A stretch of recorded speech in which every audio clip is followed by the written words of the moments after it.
सादर नमस्कार, सादर जय जिनेंद्र। क्षमा ब्रेकिंग जैन न्यूज प्रतिदिन प्रातः, दोपहर एवं रात्रि में देश भर से संपूर्ण जैन समाज से संबंधित सही और सकारात्मक समाचारों के लिए देखना और सुनना न भूलें। साथ में आपसे विनम्र निवेदन है कि यदि आपने इस चैनल को सब्सक्राइब नहीं किया है तो कृपया अवश्य कीजिए और शेयर और लाइक करके धर्म प्रभावना में सहयोगी एवं सहभागी बनिए।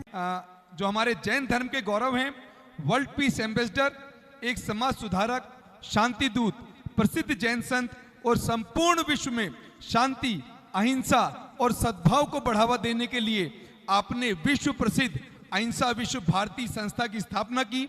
आपने जैन, बौद्ध, वैदिक और अन्य दर्शनों का भी गहन अध्ययन किया हुआ है। आप कई भाषाओं पर अपनी पकड़ रखते हैं।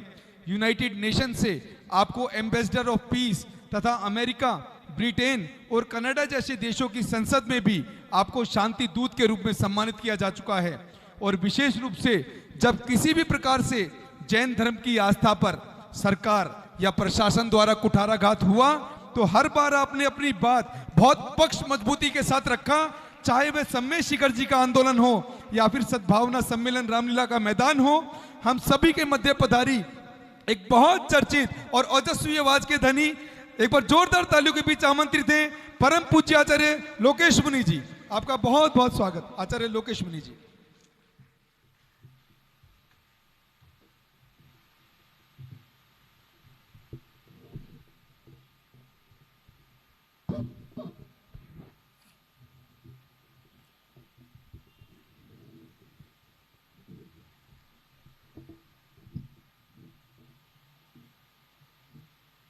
बूंदें लाखों बरसती है, किंतु बूंद वही मोती बनती है जो स्वाति नक्षत्र में सीप के मुंह में ढल जाती है। नक्षत्र अनगिन उगते हैं, किंतु नक्षत्र वही पूजा जाता है जो किसी कार्य को सिद्धि के द्वार पहुंचा दे। जन्म और जीवन लाखों करोड़ों धारण करते हैं, किंतु जन्म और जीवन उन्हीं का सार्थक है जो मरण का नहीं, मुक्ति का द्वार खोल दे। आज हम ऐसे महापुरुष का जन्म दिवस मना रहे हैं।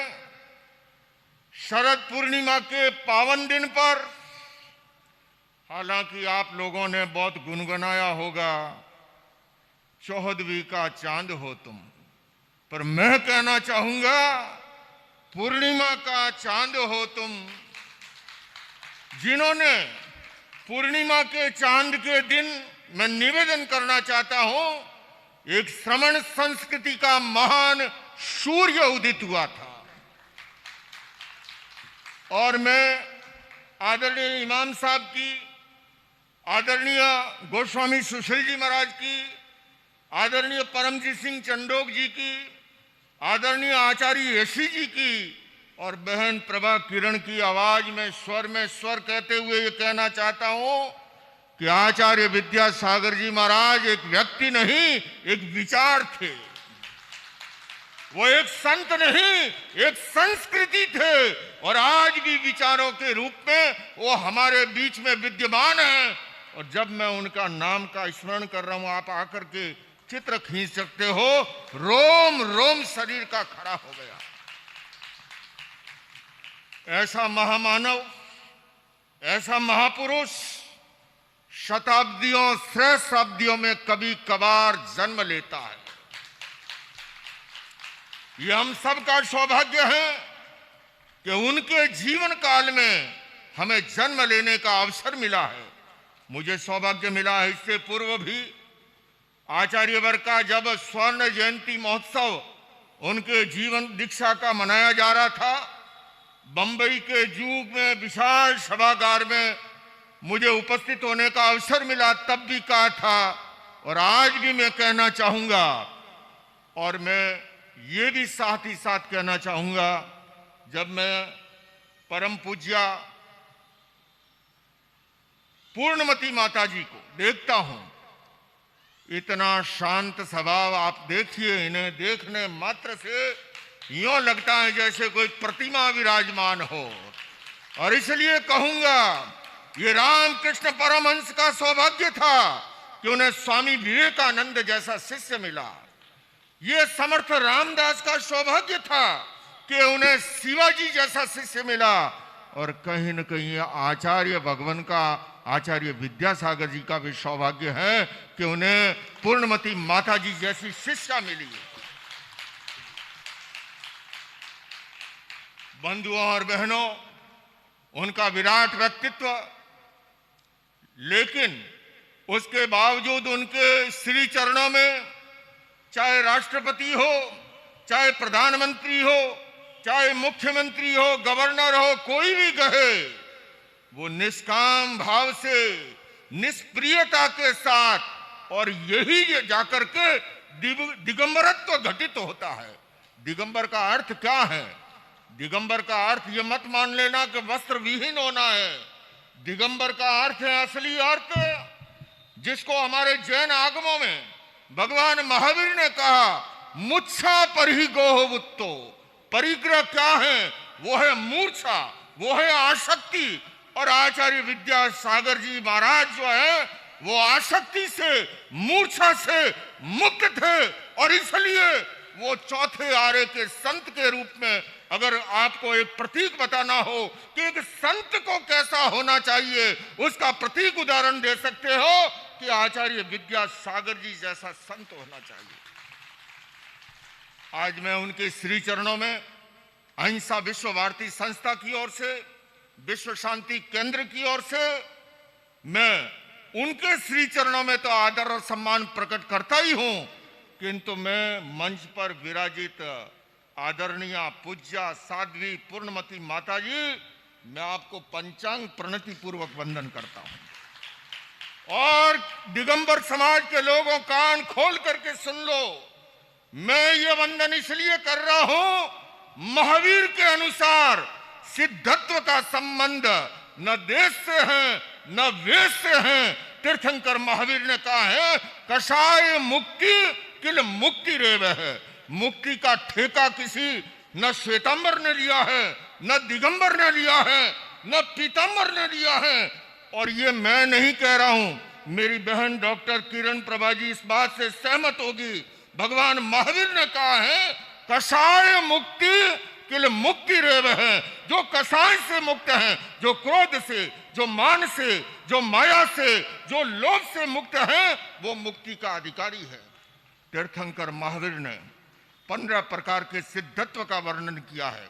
मैं आगम की बातें कह रहा हूं, अपनी ओर से कुछ नहीं कह रहा हूं, मैं आगम का बात कह रहा हूं। महावीर कहते हैं, तीर्थ सिद्ध, अतीर्थ सिद्ध, अन्य तीर्थ सिद्ध, स्वलिंग सिद्ध, गृहलिंग सिद्ध।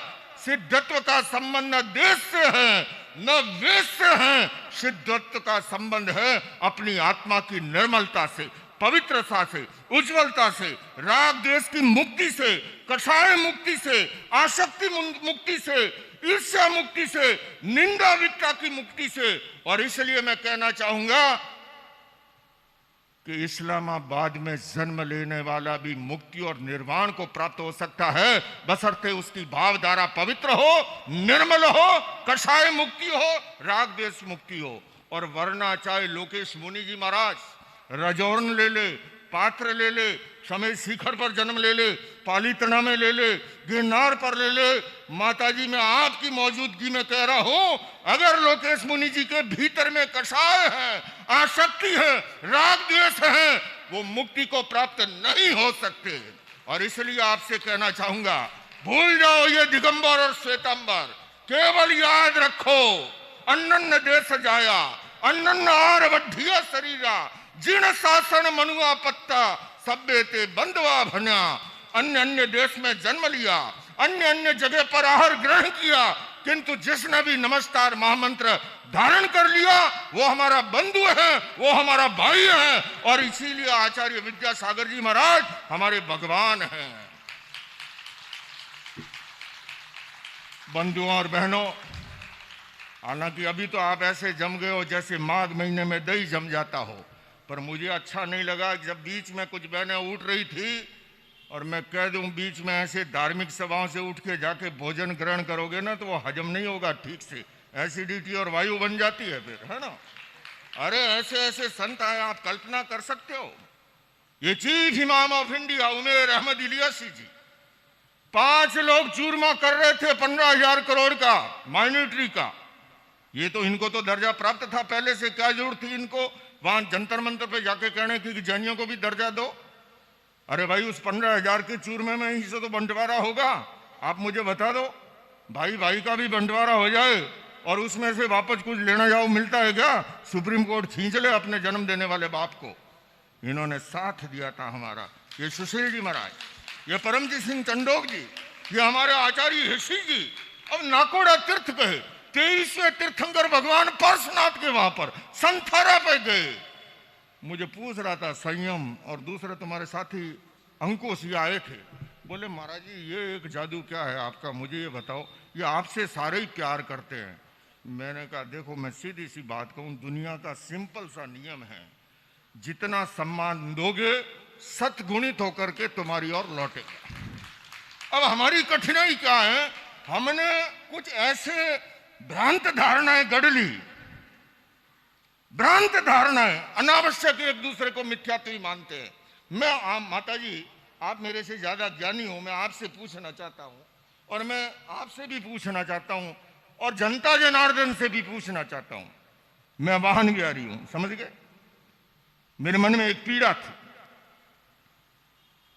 मैं दीक्षित हुआ 1983 में, 22 वर्ष का था। 22 वर्ष तक पैदल पदयात्रा की। आज भी मैं कहता हूं पैदल पदयात्रा को मैं सर्वश्रेष्ठ मानता हूं, उसका कोई मुकाबला नहीं है। किंतु दूसरी एक और पीड़ा थी। मैं जब मेरी बुद्धि बढ़ी, समझ बढ़ी, शिक्षा बढ़ी, अनुभव बढ़ा, मैंने जब पढ़ा भगवान बुद्ध और भगवान महावीर दोनों समकालीन हैं। बौद्ध धर्म यशी जी ने जैसा कहा पूरी दुनिया में फैल गया। आप भी जाते हो ना, कोरिया जाते हो, जापान जाते हो, लंका जाते हो, कहीं भी चले जाओ। जैन धर्म जबकि बहुत साइंटिफिक है, मोस्ट रिलेवेंट है, और कोविड काल के बाद में तो पूरी दुनिया ने इस बात को स्वीकार किया। पहले माताजी मुझे परेशानी होती थी, मैं नया नया गया अमेरिका और लोग मेरे पीछे पड़ जाते थे, ये क्या लगा रखा है, ये क्या लगा रखा है। कोविड के बाद बिना लगाए जाओ तो पुलिस वाला पूछता है ये क्यों नहीं लगा रखा है, चालान काटूंगा। तो आज जैन जीवन शैली, जैन लाइफ स्टाइल, उसका कोई मुकाबला नहीं है। किंतु मैं संक्षेप में यही कहूंगा, मैं आपसे पूछना चाहता हूं, मान लो मैं फ्लाइट में जा रहा हूं, आप फ्लाइट में जा रहे हो, आप अपने घर से जो भी भोजन पानी लेके गए, या जैन मील भी मिलता है, जैन मील को आपने प्रयोग किया, आपके बगल में कोई बैठा था और उसने अपना उसका जो भी भोजन है उसने किया, आप समझ गए इशारे में। मैं आपसे पूछना चाहता हूं कि आप नॉनवेज हो गए? आप कहोगे मैं कैसे नॉनवेज हो गया, मैंने तो अपने घर से थेपला वगैरह लेकर आया था वही खाया, या मैंने तो खाली जैन मील लिया है, मैं क्यों नॉनवेज हो गया? मैं पूछता हूँ आपके जो बगल बैठा था उसने अपना हिसाब किया, आपने समझ लिया, क्या वो वेजिटेरियन हो गया? बोले वो जी वेजिटेरियन कैसे हुआ, उसने तो जो मांगा था मुझे पता था। तो मैं पूछता हूं इनके बगल में बैठने से कोई मिथ्यात्व या सम्यक्ति कैसे हो सकता है, आप मुझे बताइए। मैं दूसरा पूछता हूं, आपको स्कूल में मास्टर ने पढ़ाया और वर्षों के बाद मिल जाए, आप चरण छू के प्रणाम करो तो मास्टर खुश होगा कि डंडा मारेगा? मैंने आते ही साध्वी जी को पंचांग प्रणति पूर्वक प्रणाम किया, वंदन किया, और मेरा ये मानना है आपको वंदन करने से मिथ्यात्व का नाश होता है, सम्यक्त पुष्ट होता है। इसलिए ये दिगंबर श्वेतंबर के भेदों को छोड़ो। मैं जब दीक्षित हुआ, मैं साध्वी वृंद आपसे निवेदन करना चाहता हूं, इसी पार्लियामेंट में मैंने देखा 16-18 मेंबर, टीसी सेठी आपके समाज से कैबिनेट मिनिस्टर होते थे, अरे डालचंद जैन होते थे, मूलचंद डागा होते थे, वृद्धिचंद जैन होते थे। आज पूरी पार्लियामेंट में आपको 4 मेंबर नहीं मिलेंगे, और जबकि रेवेन्यू चुकाने में आप आगे हो। परसों ही राजनाथ सिंह जी बोल रहे थे जीतो के कार्यक्रम में कि 24% टैक्स जो है वो जैन समाज चुकाता है। कहीं भी कल्याणकारी कार्य हो, स्कूल हो, हॉस्पिटल हो, कहीं सुनामी आ जाए, भूकंप आ जाए, तूफान आ जाए, बाढ़ आ जाए, योगदान देने में आगे हो। किंतु दुनिया का नियम है united we stand, divided we fall. इसलिए दिल्ली में कम से कम, चंडोक साहब आपको कहना चाहता हूं, सिखों का और हमारा रिश्ता इन्होंने बताया, एक रिश्ता और बताऊं।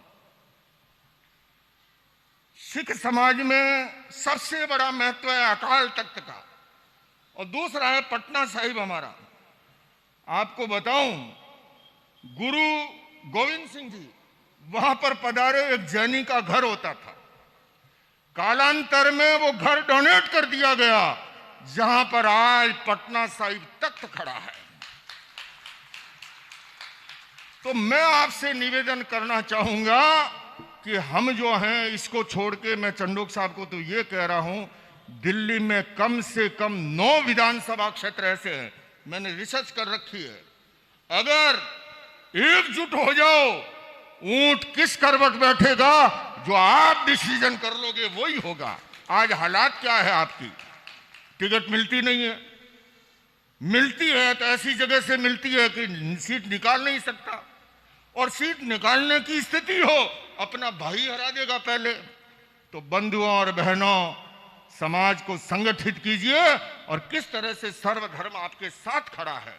इमाम साहब, हमारे भृगुपीठाधीश्वर, सिख समाज, बौद्ध समाज। तो मैं पुनः वापस लौटते हुए मैं आदरणीय साध्वी वृंद को पंचांग प्रणति पूर्वक वंदन करता हूं। दिगंबर परंपरा के तमाम आचार्यों को पंचांग प्रणति वंदन करता हूं, एक जैन श्वेतांबर मुनि, और मैं ये मानता हूं कि उनको वंदन करने से मिथ्यात्व का नाश होता है। यहीं से मैं संक्षेप में मूर्ति पूजक परंपरा के सारे आचार्यों को, संतों को वंदन कर रहा हूं। स्थानकवासी परंपरा के आचार्यों और संतों को करता हूं। तेरा पंथ परंपरा के महान आचार्य मां श्रमण जी को करता हूं। और मैं फिर कहूंगा आपसे, राजनीति करनी होगी ना तो पार्लियामेंट में जाके ताल ठोक दूंगा, भगवान ने बुद्धि दी है। मैंने ये बहाना पहना है, वो बहाना पहना है अध्यात्म के लिए, मुक्ति के लिए, मोक्ष के लिए। इसलिए समाज को नौटंकी से बाहर निकलना चाहिए। इन छोटी मोटी चीजों को, परिभाषाओं को खत्म करके हमारा समाज कैसे एकजुट हो, और आपके साथ सर्वधर्म का समाज खड़ा है। क्योंकि सभी ये मानते हैं कि जैन धर्म का, अहिंसा का, और उसके अंदर जो मार्गदर्शन है आचार्य विद्यासागर जी महाराज से मिला। मेरे पास शब्द नहीं है, मैं चाहे कितना भी अच्छा बोलूं, यहां आकर डिक्शनरी में मेरे पास शब्द खत्म हो जाते हैं कि आचार्य विद्यासागर जी महाराज के गुणों का गुणानुवाद करना मेरी जबान की भी ताकत नहीं है। मैं इतना ही कहूंगा, यह भारत भूमि का सौभाग्य था। और आज मैं इस मंच से भारत के प्रधानमंत्री को आह्वान करता हूं कि आचार्य विद्यासागर जी संत को भारत रत्न से सम्मानित किया जाना चाहिए।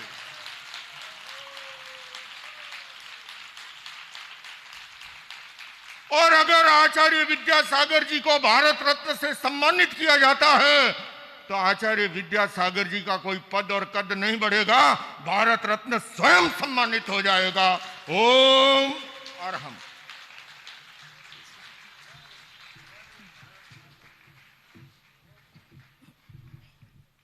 एक बार लगातार 1 मिनट तक तालियां बजती रहनी चाहिए आचार्य महाराज के लिए, इतना जोरदार वक्तव्य और इतनी जोरदार घोषणा के लिए कि निश्चित तौर पर आचार्य श्री विद्यासागर जी महाराज हमारे जैन समाज का जन जन के संत हैं, और वो केवल हमारे समाज के रत्न नहीं। मुझे कहा संतों ने कि हम सब इसका समर्थन करना चाहते हैं, इसलिए मैं फिर सर्वधर्म संसद के ये सारे संत आज भारत सरकार से, भारत सरकार के गृह मंत्री अमित शाह जी से, भारत सरकार के प्रधानमंत्री श्री नरेंद्र मोदी से, भारत सरकार के राष्ट्रपति हमारी बहन मुर्मू जी से निवेदन करते हैं कि हमारे आचार्य विद्यासागर जी महाराज को भारत रत्न से सम्मानित किया जाए।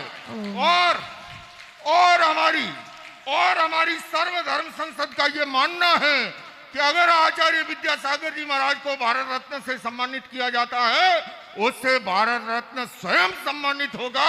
इसी मांग के साथ सर्वधर्म संसद की ओर से धन्यवाद। आपने तो मेरे मन की ही बात कह दी जो मैं कहना चाहती थी।